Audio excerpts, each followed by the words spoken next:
What time did people wake up before alarm clocks existed? In most places, morning was not a fixed hour. It was a slow change in light, a few familiar sounds, and the quiet sense that the day had begun. In a small Roman town far from the center of power, this gentle beginning was part of ordinary life. There were no precise clocks marking the hour, and no shared moment when everyone rose at the same time. Instead, the rhythm of the day followed daylight, routine, and the simple needs of daily living. This was not a place of grand events or dramatic turning points. Most days passed without notice, shaped by repeated tasks and familiar paths through the town. Life here moved steadily, not because anyone tried to slow it down, but because the world itself allowed it. Tonight, we will spend time inside one of those ordinary days. There is nothing you need to remember and nothing you need to follow closely. The details can pass gently, one after another, forming a calm picture of daily life as it once was. We will begin in the early hours of the morning when the town slowly becomes active. We will move through work, meals, and quiet moments of rest, paying attention to how ordinary things functioned in a world without modern conveniences. If your attention drifts, that is perfectly fine. The day will continue quietly in the background, allowing the rhythm of the past to unfold at its own pace. Morning in a Roman provincial town did not arrive suddenly. There was no single moment that clearly separated night from day. Instead, the darkness slowly softened as natural light began to reach the streets, rooftops, and open courtyards. The transition was gradual, and for many people it passed without conscious notice. Most homes in such towns were built close together, often sharing walls. Streets were narrow, and sunlight reached them unevenly. Some areas brightened early, while others remained in shadow for much longer. The changing light moved quietly across stone surfaces, signaling the approach of a new day without making any announcement. People did not wake according to a fixed hour. There were no personal clocks and no alarms. Time was felt rather than measured. Many people became aware of morning through familiar sounds. Footsteps outside, the opening of doors, or the distant noise of carts beginning to move were often enough to indicate that the day was starting. Inside a typical household, the first moments of waking were unhurried. Beds were simple, often made of wood, with woven supports and thin bedding. Sleeping arrangements varied depending on space and social status, but comfort was modest by modern standards. Waking up was not followed by immediate activity. There was often a brief period of stillness before the day truly began. Light entered homes through doorways, small windows, or open roofs. Many Roman houses were designed around an interior courtyard, which allowed daylight to filter into surrounding rooms. As the sky brightened, these spaces gradually filled with soft light, making it easier to move around without artificial lamps. Artificial lighting had been used during the night, usually oil lamps, but these were extinguished as soon as daylight allowed. Oil was a resource that needed to be conserved, and there was no reason to keep lamps burning once the sun could provide light. The extinguishing of lamps was a quiet marker of mourning, repeated day after day. In households where multiple people lived together, waking times were not synchronized. Some rose earlier than others depending on their responsibilities. A person preparing for physical labor might begin moving sooner, while others remained resting for longer. The morning allowed for flexibility, shaped by habit rather than obligation. Outside, the town itself began to change gradually. Shops that had remained closed during the night were still shut, but signs of activity slowly appeared. Doors were opened part-way, and shutters were adjusted to let in light and air. These small actions happened independently across the town, without coordination. The air in the morning was often cooler than later in the day. Stone buildings retained the coolness of the night, and the streets reflected this temperature. People moving outdoors experienced the town at its quietest, when sounds carried clearly and movement was minimal. Animals were an important part of this environment. Donkeys, horses, and other working animals were kept nearby, and their movements contributed to the soundscape of the morning. The soft noise of animals being tended or fed was common, blending naturally with human activity. Water played a central role in morning routines. Access to water varied depending on the town's infrastructure. Some homes had direct access to water through private arrangements, but many relied on public fountains. These fountains became early gathering points, visited regularly throughout the day. People who collected water often did so in the morning, when temperatures were lower and streets less crowded. Carrying water required time and effort, and it was usually integrated into daily routines rather than treated as a separate task. The act itself was simple and repetitive. Personal cleanliness in the morning did not resemble modern habits. There were no daily showers, and washing was limited to practical needs. Hands and faces might be rinsed with water, and basic grooming took place without specialized tools. These actions were functional, not ritualized. Clothing worn in the morning was usually the same clothing worn throughout the day. There was little distinction between indoor and outdoor attire. Garments were designed for durability and practicality, and they were reused frequently. Dressing was straightforward and required minimal adjustment. Food was not always consumed immediately after waking. Breakfast as a distinct meal did not exist in the modern sense. Some people ate small amounts early in the day, while others waited until later. Eating patterns depended on work schedules, availability of food, and personal habit. For those who did eat in the morning, meals were simple. Bread, which formed the foundation of the Roman diet, was common. It might be eaten alone or with small additions, depending on what was available. Meals were not elaborate and required little preparation. As the morning progressed, the town became more visibly active. People began moving with clearer purpose. Those involved in trades prepared their workspaces, while others headed toward fields or workshops outside the town. Movement increased, but the pace remained measured.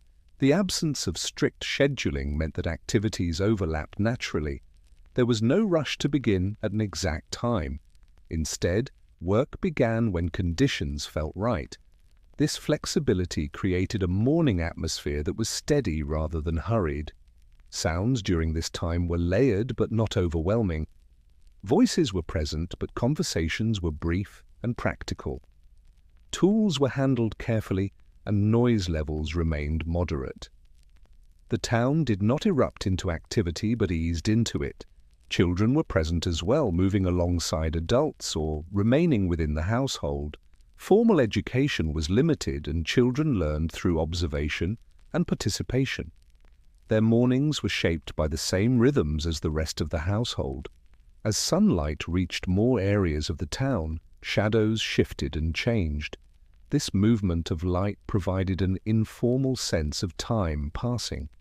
People adjusted their activities accordingly without needing to track minutes or hours. The morning phase of the day was not treated as separate from what followed. It flowed naturally into later activities without a clear boundary. Tasks begun in the morning often continued without interruption, guided by daylight and energy rather than clocks. In this way, the morning in a Roman provincial town set the tone for the entire day. It was quiet, functional, and familiar. Nothing about it was exceptional, and that was precisely what made it stable. Day after day, the same patterns repeated, forming a rhythm that required little thought or reflection. As the town fully entered the daylight hours, the early stillness faded. Morning did not end abruptly, but slowly gave way to the working hours of the day. The routines established in these first hours continued forward, carrying the town gently into its daily activities. As the morning continued, daily work began to take shape across the town. There was no single signal that marked the start of working hours. Instead, activity increased gradually as individuals moved from preparation into routine tasks. Work was not sharply separated from the rest of life. It was simply part of the day's natural flow. Most people worked close to where they lived, workshops, small shops and workspaces were often attached directly to homes or located just a short walk away. This arrangement reduced the need for travel and allowed work to blend seamlessly with household life. The boundary between private and working space was often minimal. Trades varied depending on the town's size and location. Some people worked as potters, smiths, weavers, or carpenters. Others were involved in food-related activities, such as baking bread or preparing goods for market. These trades relied on skill developed through repetition rather than formal training. Tools used for work were simple and durable. They were designed to last, not to be replaced frequently. Maintenance was an ongoing task, and broken tools were repaired whenever possible. This approach reduced waste and ensured that resources were used carefully. Workspaces were practical rather than comfortable. Floors were often stone or packed earth, and furniture was minimal. Light came from open doorways, courtyards, or small windows. Artificial lighting was avoided during the day whenever possible, both to conserve resources and because daylight was sufficient. The pace of work was steady. There was no expectation of speed in the modern sense. Productivity was measured by completion rather than efficiency. Tasks were repeated in familiar sequences, allowing workers to move through them without constant decision-making. In many cases, work was shared among family members. Children observed and assisted from an early age, learning through participation. This created continuity between generations as skills were passed down informally over time. Work was not isolated from family's life but embedded within it. Markets played a central role in daily economic activity. They were not always large or permanent structures. In smaller towns, market activity might take place in open spaces or along main streets. These areas became more active as the day progressed. In many provincial towns, market activity followed the physical layout of the settlement. The most common arrangement was an open space that could be reached easily from several directions. People did not need signs or announcements to find it. They moved there because they knew where daily exchange usually happened. Stalls and temporary displays were simple. A cloth, a basket, a wooden table, or a raised surface could function as a selling point. Goods were arranged for visibility and quick access, not for decoration. The goal was to keep items protected from dust and handled efficiently. Weights and measures were used, but not always with strict precision. Familiarity played a large role.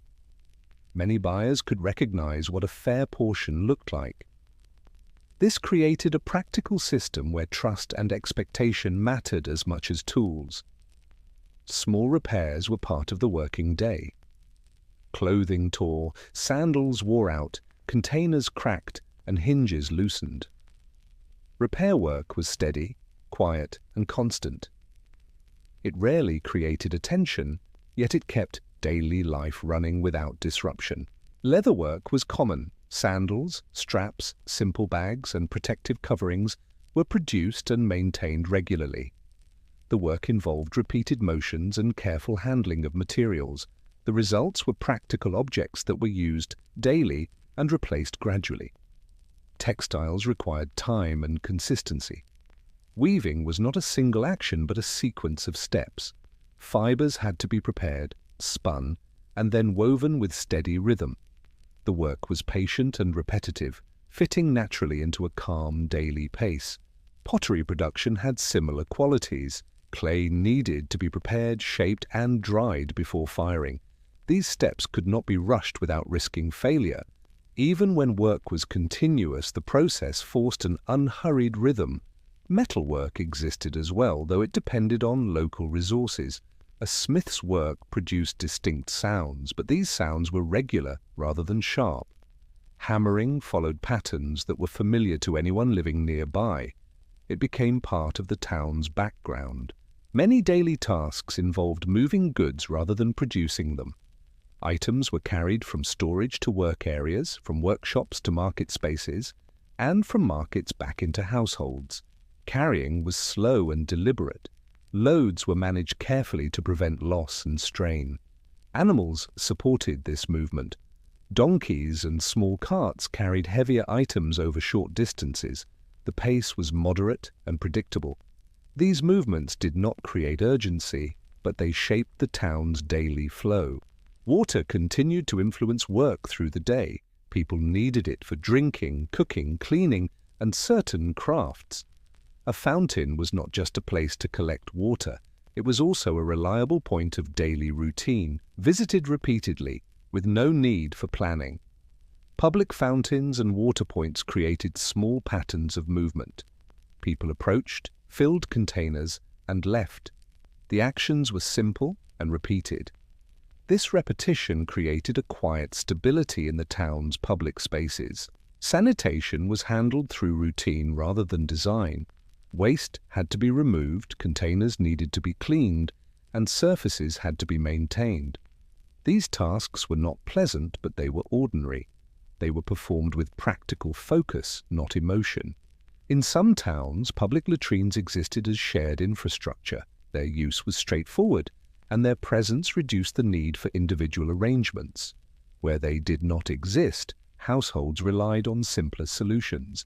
Either way, waste management was part of daily maintenance. Messages and information traveled slowly. News moved through conversation rather than documents. People learned what they needed through repeated contact with familiar faces. This created a social environment that was stable, with little surprise. When written messages were used, they were often short and practical. A note, a list, or a simple instruction could be carried by hand. Writing was not a daily tool for everyone. It remained one part of the town's functioning, not its center. Money, where it appeared, passed through many hands. Coins circulated and were recognized by their feel and look. People did not analyze money deeply during ordinary exchange. They handled it with familiarity and moved on. The working day also included small acts of planning. Materials were checked, supplies were counted loosely, and items were placed where they would be needed later. These actions reduced effort for the next day. They were quiet investments in continuity. By late morning and early afternoon, the town's work had a steady hum. It was not loud, but it was consistent. The community maintained itself through repeated actions, carried out without drama. This consistency was the main feature of daily life. Goods exchanged in markets were largely local. Long-distance trade existed, but it was limited to specific items. Most daily needs were met through nearby production. This reduced complexity and made supply chains short and predictable. Transactions did not always involve coins. Barter was common, especially for everyday items. Value was understood through familiarity rather than precise calculation. Negotiation was part of the process, but it followed established expectations. Time during working hours remained flexible. Without precise clocks, people judged progress through observation. The position of the sun, changes in light, and physical fatigue all contributed to a sense of timing. Breaks occurred naturally without formal scheduling. Physical labor was common and unavoidable. Many tasks required strength and endurance, but they were structured around the human body's limits. Work intensity varied throughout the day, often easing during the hottest hours.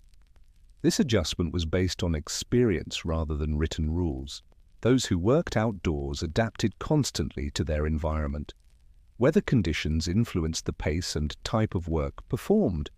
On warmer days, effort was moderated.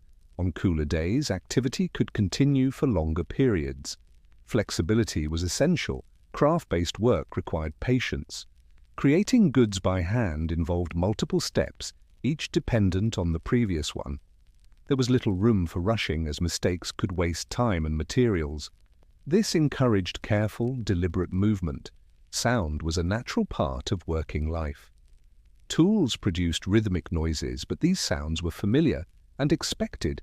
They blended into the background rather than standing out. Over time, these patterns of sound became associated with normal daily activity. Communication during work was functional. Conversations were brief and related to tasks at hand. Extended discussion was uncommon during active work periods. Silence was not uncomfortable, but simply part of the working environment. Maintenance tasks occupied a significant portion of daily labor. Cleaning tools, repairing structures, and preparing materials were ongoing responsibilities. These tasks ensured continuity and reduced the need for large interventions later. Transportation of goods was slow and labor-intensive. Items were carried by hand, animal, or simple carts. Distances were short, and loads were managed carefully. This limited the scale of operations but increased reliability. Record-keeping, where it existed, was minimal. Most transactions and agreements were remembered rather than written down. Trust was built through repeated interaction rather than documentation. This reinforced stable relationships within the community. Work also included tasks that supported the town's infrastructure. Roads, water systems, and public spaces required regular attention. These responsibilities were often shared or assigned based on local arrangements. Specialization existed, but it was not extreme. Many people performed multiple roles depending on need. This adaptability allowed the community to function without rigid division of labor. As the day progressed, work continued at a consistent pace. There was no strong separation between morning work and later tasks. Activities flowed into one another, guided by energy levels and environmental conditions. Food preparation often occurred alongside work. Simple meals were eaten during short pauses without formal interruption of the workday. Eating was integrated into routine rather than treated as a separate event. The absence of strict deadlines reduced pressure. While tasks needed to be completed, there was rarely urgency. This allowed people to work in a way that aligned with their physical capacity. Workdays were long by modern standards, but not continuous. Periods of activity alternated with moments of rest. These transitions were subtle and did not require explicit acknowledgement. As sunlight shifted toward midday, shadows shortened, and the town reached a different rhythm. Work did not stop, but it adapted.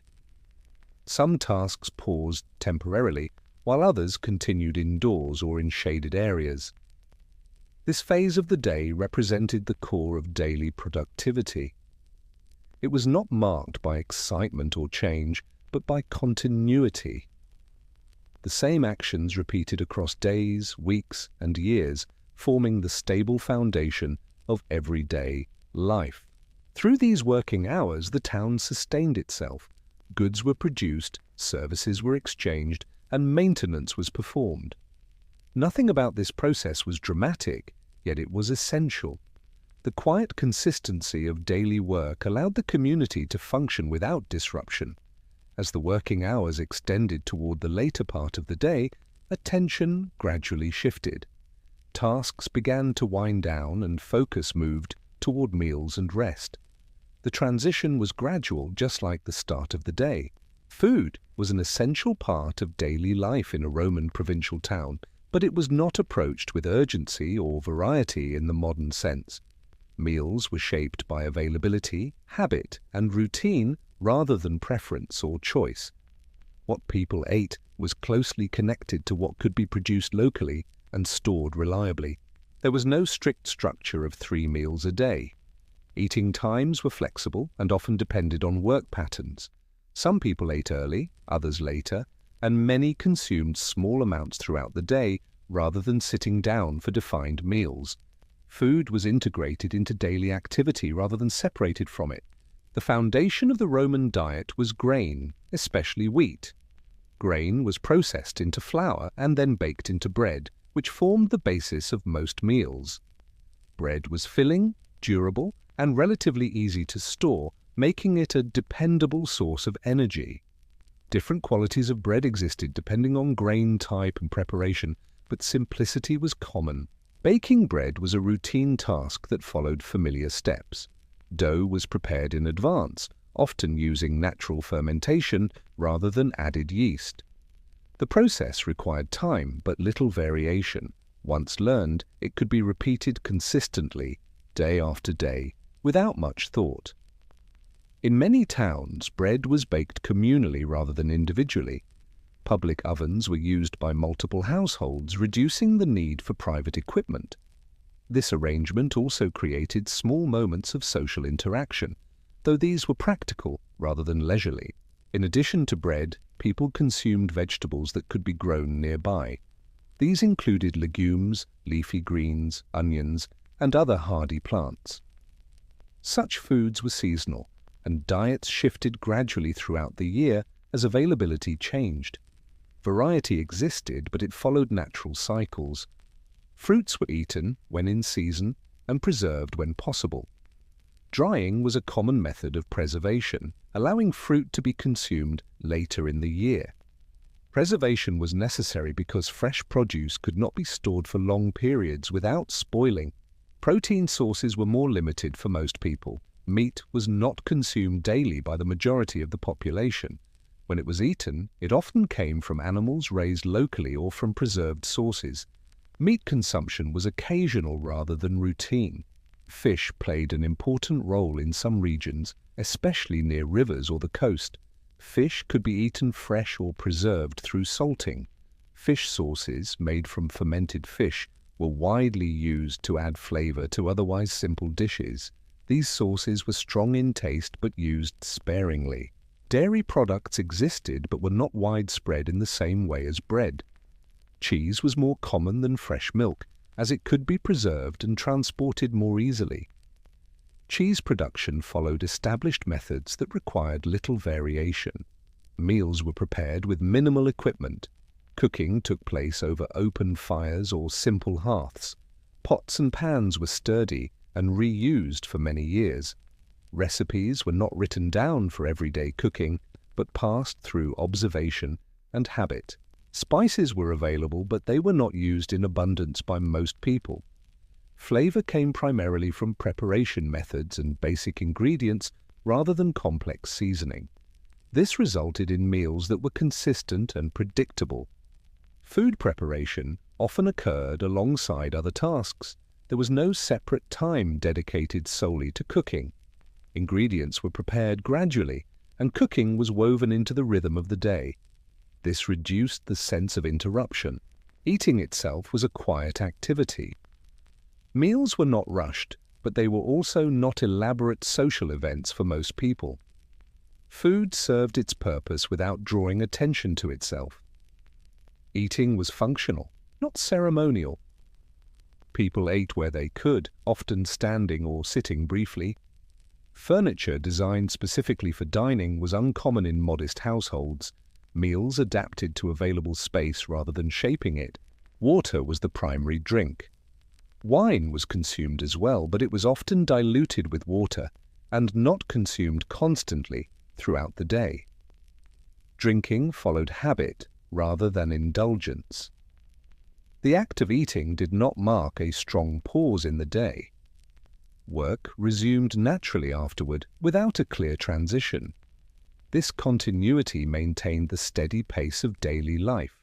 Food storage was an ongoing concern. Grain was stored carefully to protect it from moisture and pests. Storage spaces were designed to be dry and accessible.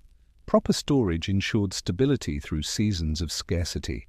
Storage was not a single task completed once. It was a continuing process that shaped daily decisions. Containers were checked, lids were adjusted, and locations were chosen carefully. The goal was to keep food dry, protected, and easy to reach. Large ceramic jars were commonly used for storage. These containers were strong and reused for many years. Their shape made them stable, and their material helped moderate temperature changes. They were practical objects, not decorative ones. Grain could be stored for longer periods when kept dry and protected from pests. People understood this through experience rather than theory. Storage spaces were chosen for airflow and distance from damp ground. Even small improvements in storage reduced loss over time. Salt played an important role in preservation. It allowed certain foods to last longer and remain usable across seasons. Salt was not used carelessly because it was valuable. It was applied with restraint and routine. Fermentation was another quiet method of extending food life. It did not require constant attention once it began. It required patience, stable conditions, and familiarity with results.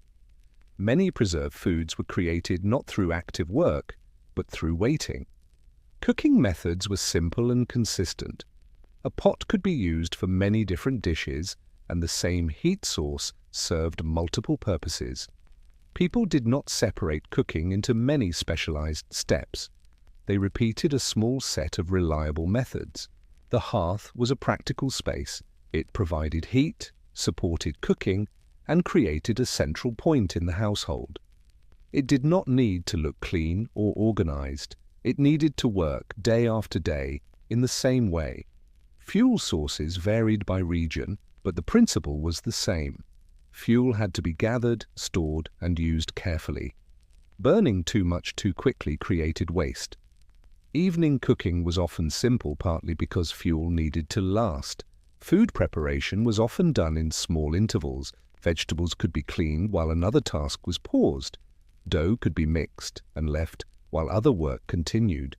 This approach reduced the feeling of a separate cooking schedule.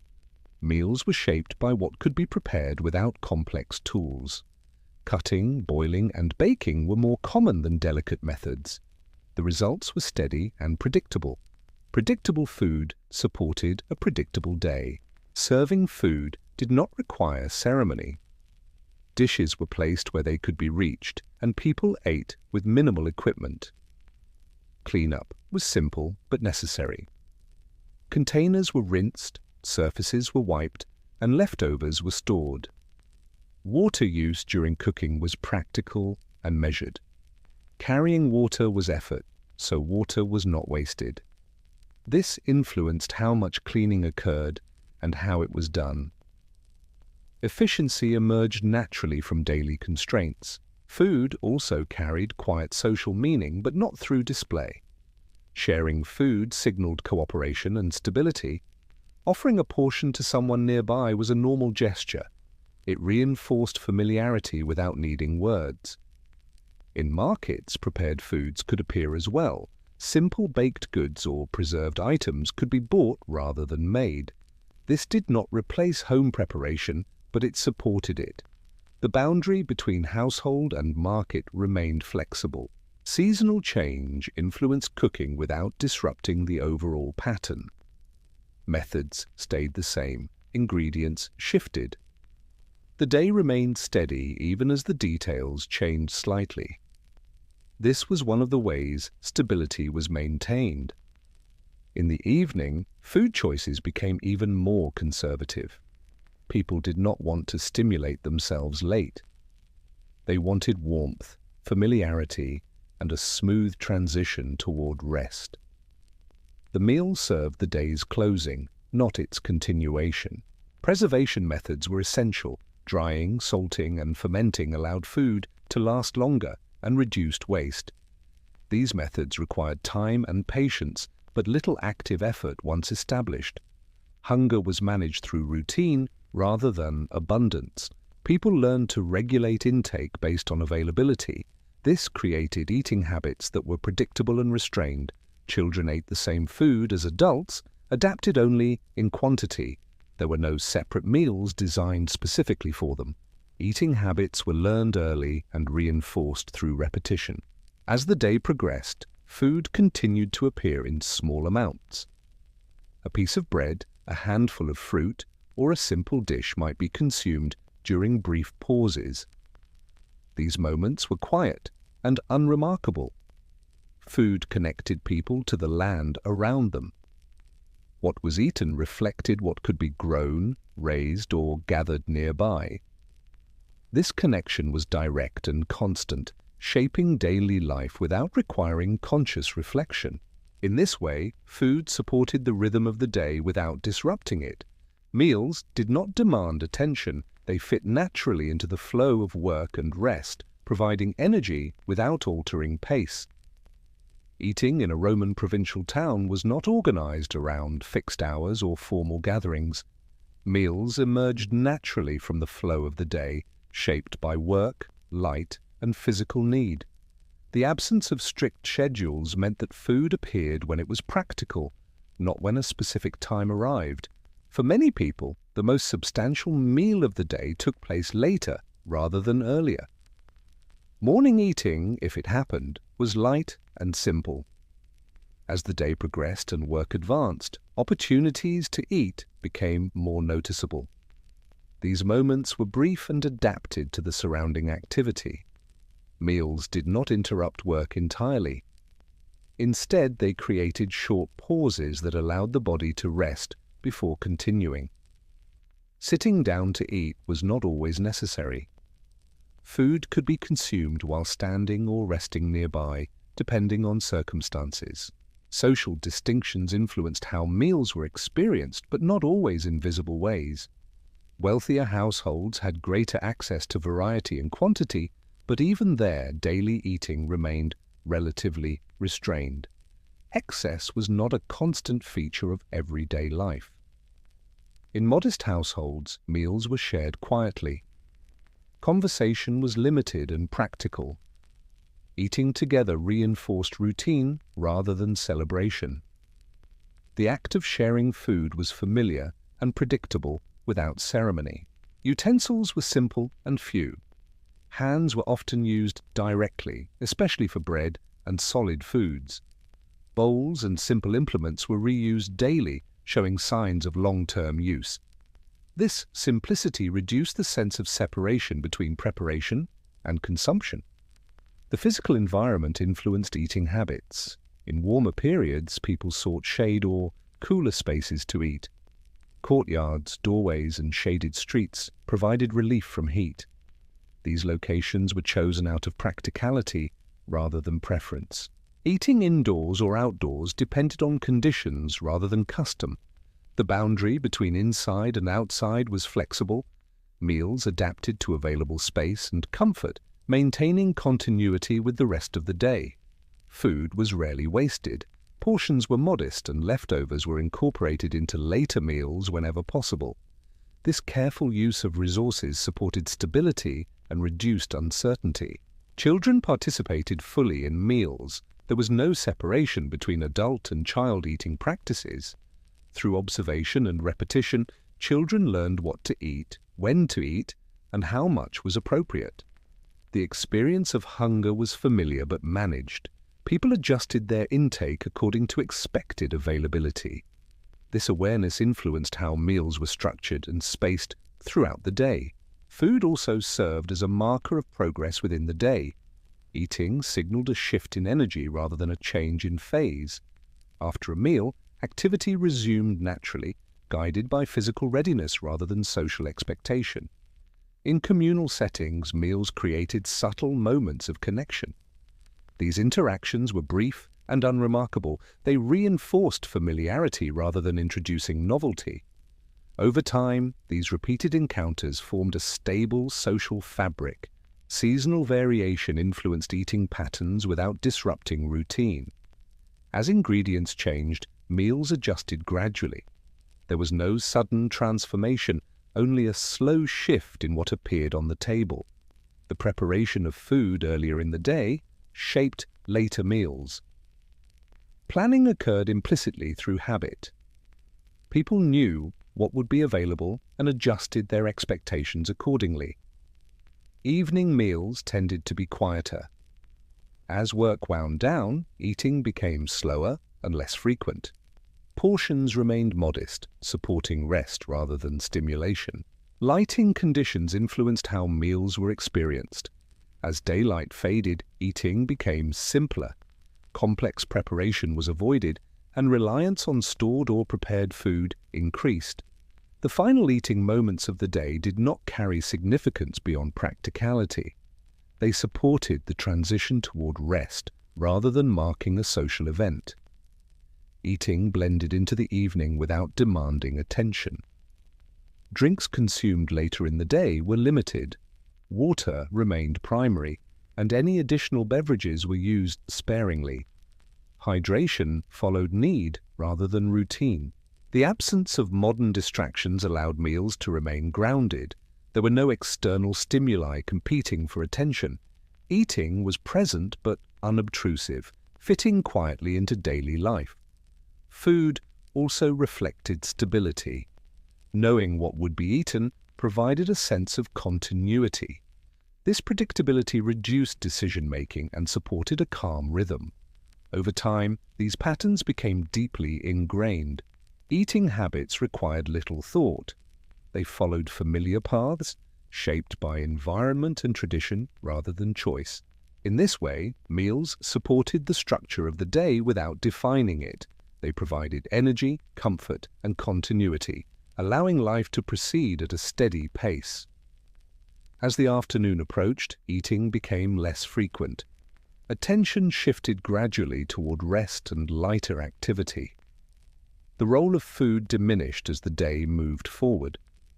The final meals of the day did not announce themselves.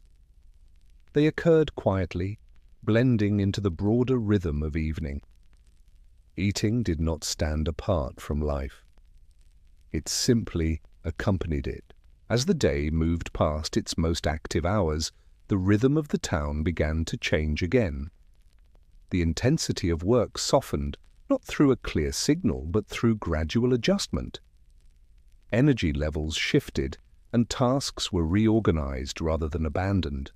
The afternoon did not represent an end to activity, but a change in pace. In warmer seasons, the position of the sun influenced behavior strongly. As heat increased, physical effort was reduced where possible. Work that required strength or prolonged exposure was postponed or shortened. This adaptation was based on experience rather than instruction. People did not think of this time as leisure in the modern sense. There was no concept of free time separated clearly from responsibility. Instead, the afternoon offered moments of lighter activity, shorter tasks, and periods of rest woven into the day.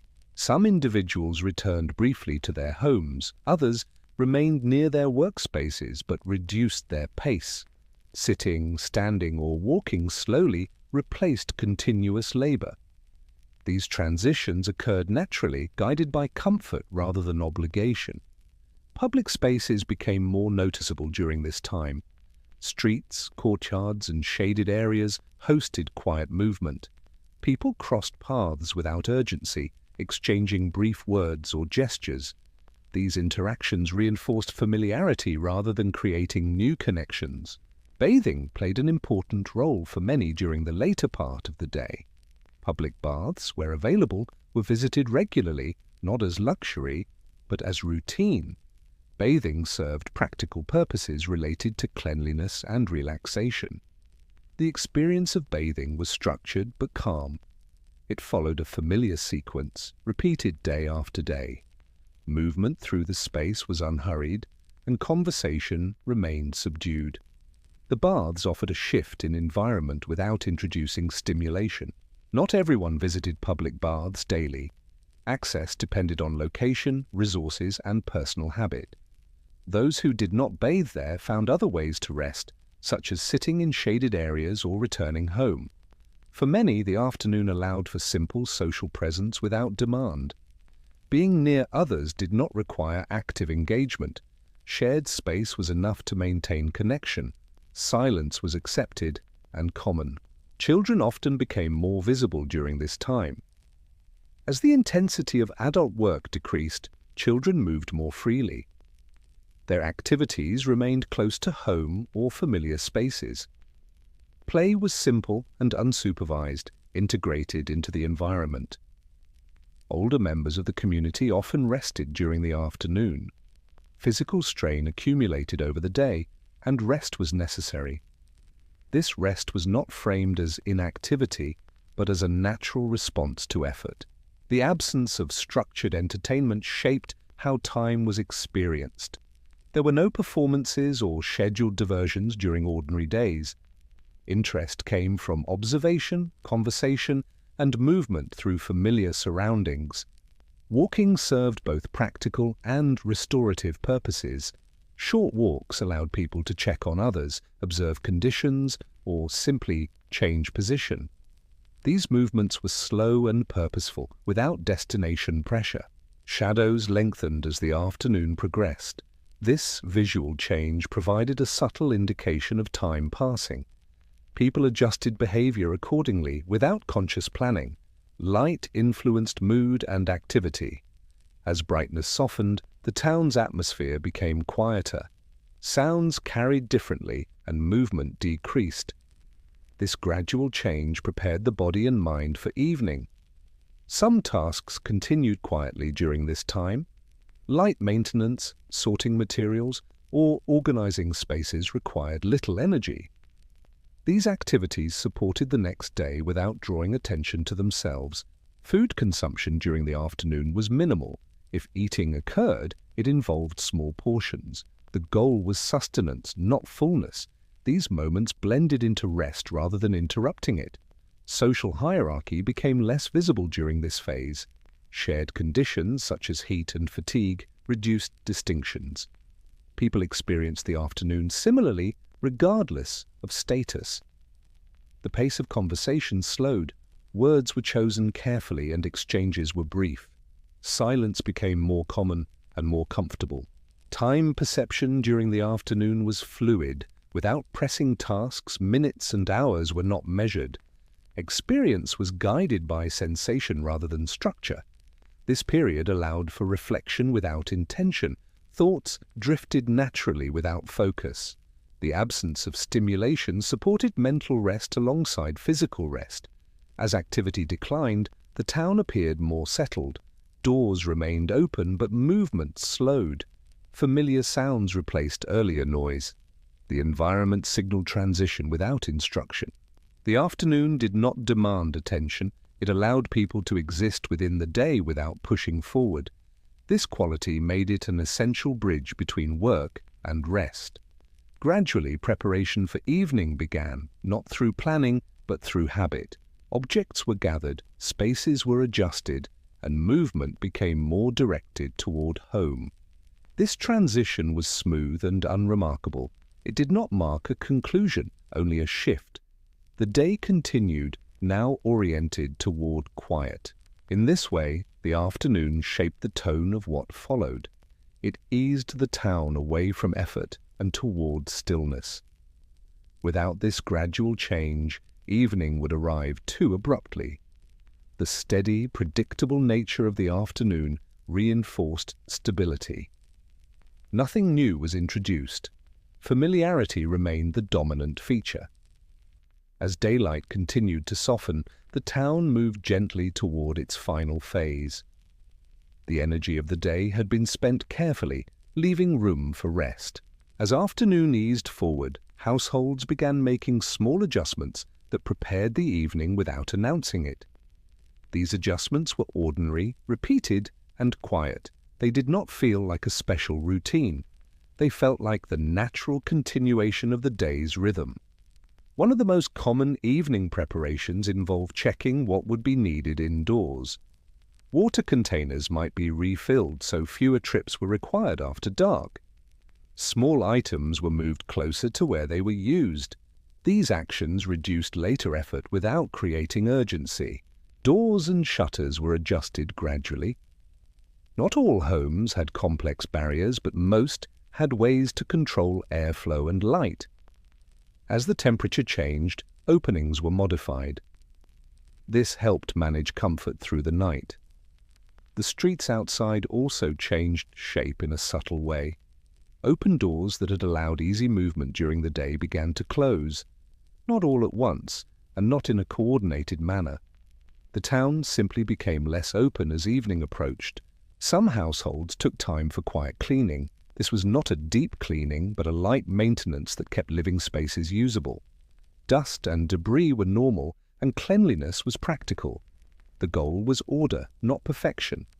Clothing and fabric received attention in small ways. Garments were checked, folded, or placed where they would be used again.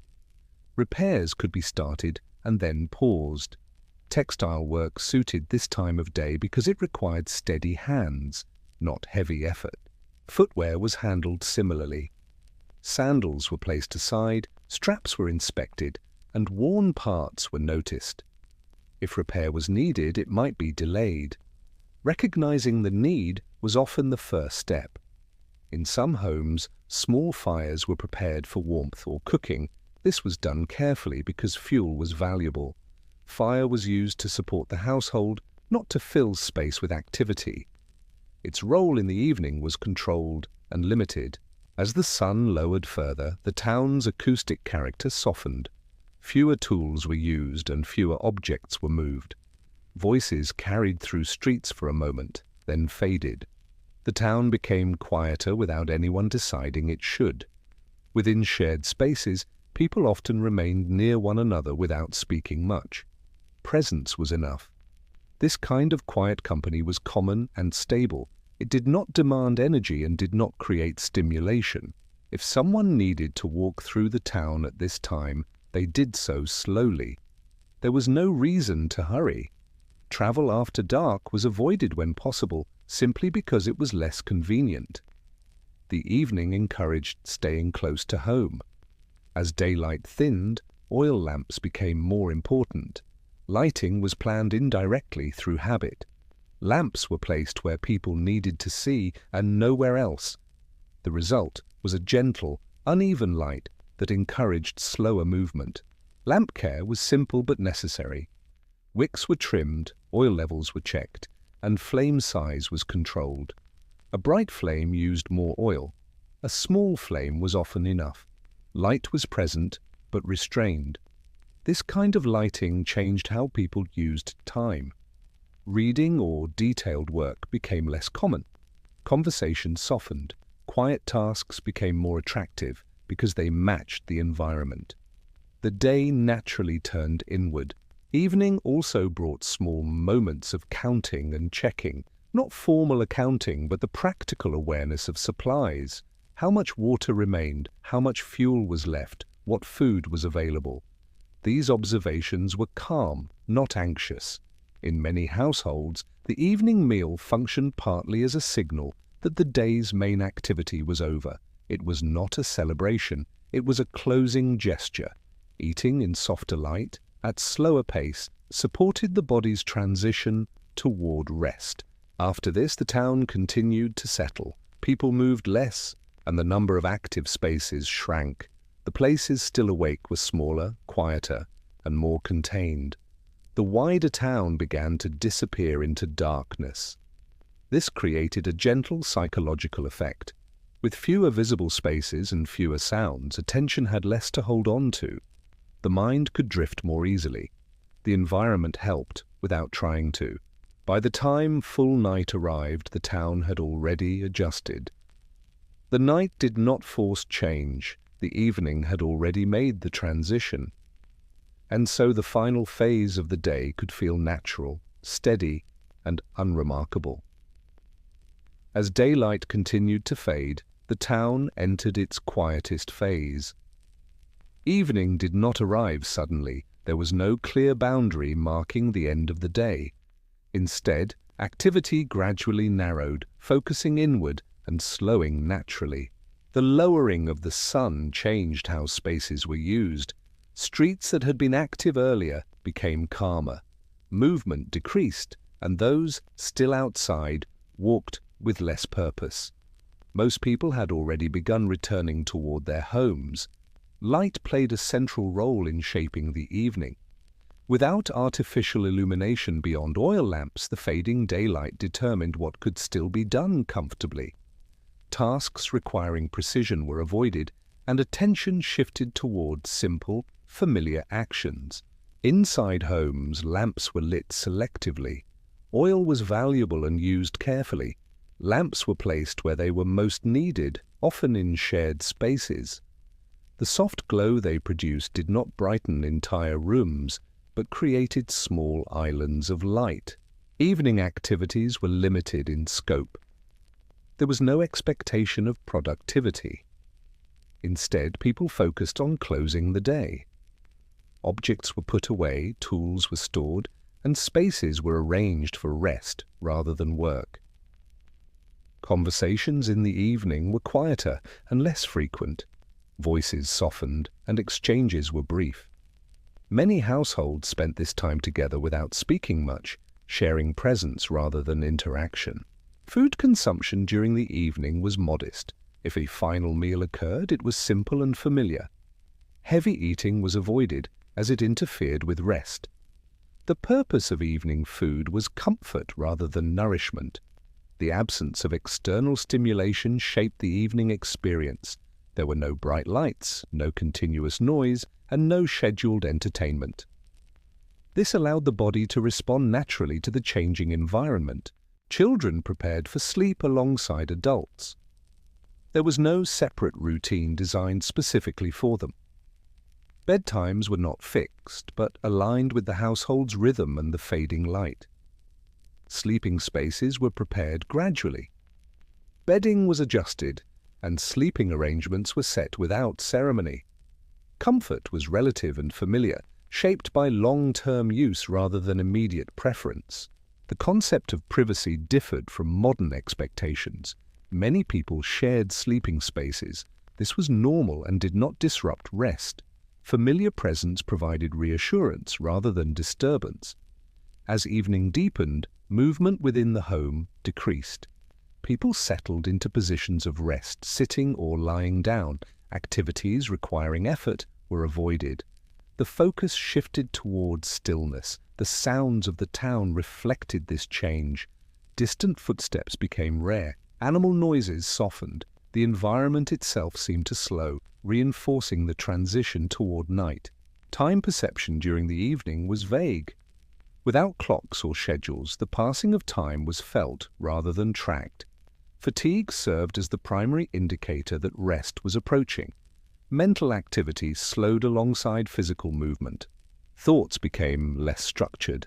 Attention drifted naturally, supported by the quiet surroundings. The use of lamps diminished as the evening progressed. Some were extinguished early to conserve oil. Darkness became more present, but not unsettling. It was expected and familiar. Nighttime routines were simple and repeated. There was no variety from day to day. This repetition created predictability, which supported restful sleep. People did not reflect on the day in structured ways. There was no habit of review or evaluation. The day ended as it had unfolded without commentary. As bodies settled into rest, the town reached its lowest level of activity. Stillness became dominant. Only occasional movement disturbed the quiet. The night air cooled gradually, changing how spaces felt. Stone walls released stored heat slowly, moderating temperature.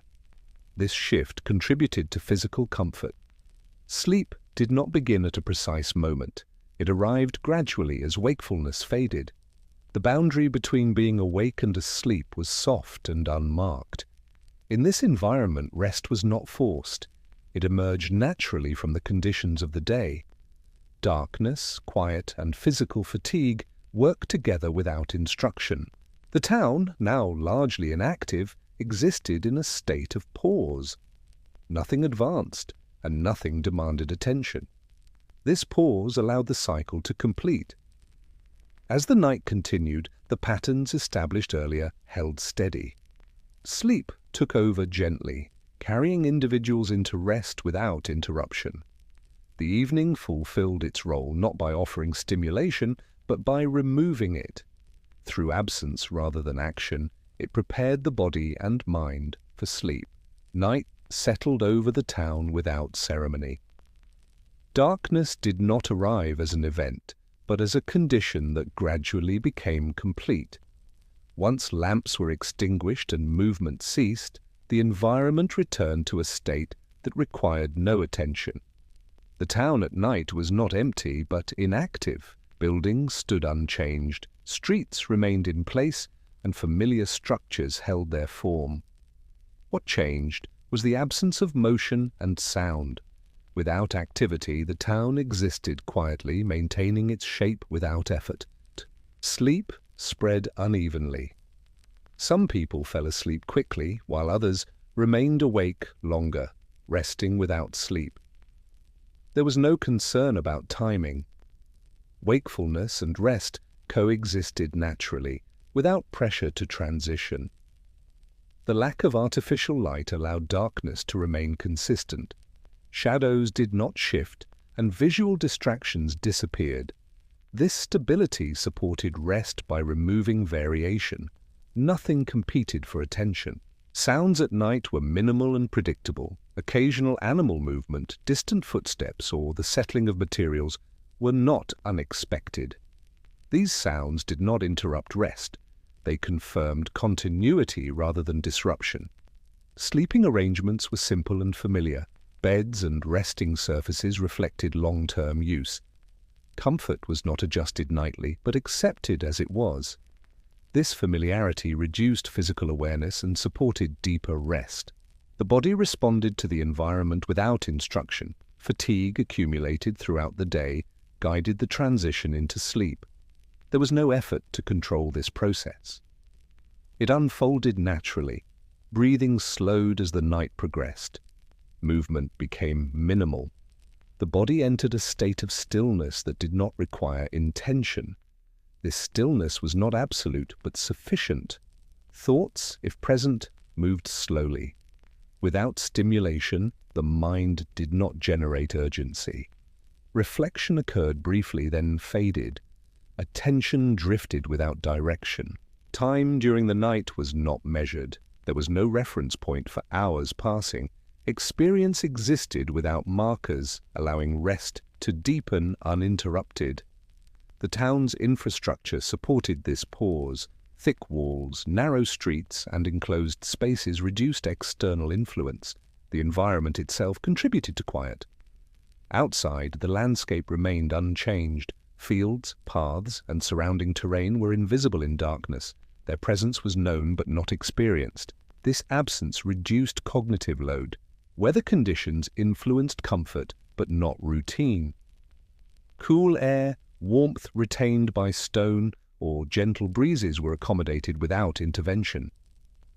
Adjustment occurred through positioning rather than action. Sleep was not framed as recovery or preparation. It was simply part of the cycle. There was no anticipation of the next day during the night itself. The repetition of nights created familiarity. Each night resembled the previous one closely enough to require no adaptation. This consistency reduced alertness. The absence of interruption allowed rest to extend naturally. There were no alarms, no scheduled awakenings, and no expectations placed on the sleeping body. When brief awakenings occurred, they were accepted. The environment remained unchanged, offering no reason for alertness. Sleep resumed without effort. The night did not carry meaning beyond rest. It was not symbolic or reflective. It existed to allow the day to close fully. As the town remained inactive, its presence became abstract. Buildings and streets existed without being used. This state of suspension allowed continuity without activity. Sleep, once established, deepened gradually. The body adjusted temperature, posture, and breathing without conscious awareness. These processes required no oversight. Dreams, if they occurred, were personal and unremarkable. They did not influence the structure of the night. Rest remained primary. The night progressed without variation. There were no events to mark its passing. This uniformity supported uninterrupted rest. In this state, the town fulfilled one of its most essential functions. It allowed its inhabitants to pause completely. Without this pause, continuity would not be possible. As hours passed unnoticed, the cycle remained intact. The night held its form until conditions began to shift again. Eventually, subtle changes appeared. Darkness softened slightly and air movement changed. These signals were not recognized consciously, but they prepared the environment for transition. Sleep began to lighten for some. Others remained deeply at rest. The town did not synchronize this change. Each individual followed their own rhythm. The environment remained quiet, supporting whatever state the body occupied. Nothing pushed toward waking. This closing phase of the night was as gentle as its beginning. There was no signal announcing change, only gradual adjustment. The cycle of day and night continued without interruption. The night completed its role by maintaining stillness until it was no longer needed. Nothing was concluded deliberately. The night did not end, it simply transformed. The town remained unchanged and familiar, ready to support the next day in the same way it had supported this one. And with that, the quiet observation of this ordinary day reaches its natural close. The details no longer require attention. The rhythm can continue on its own. Good night.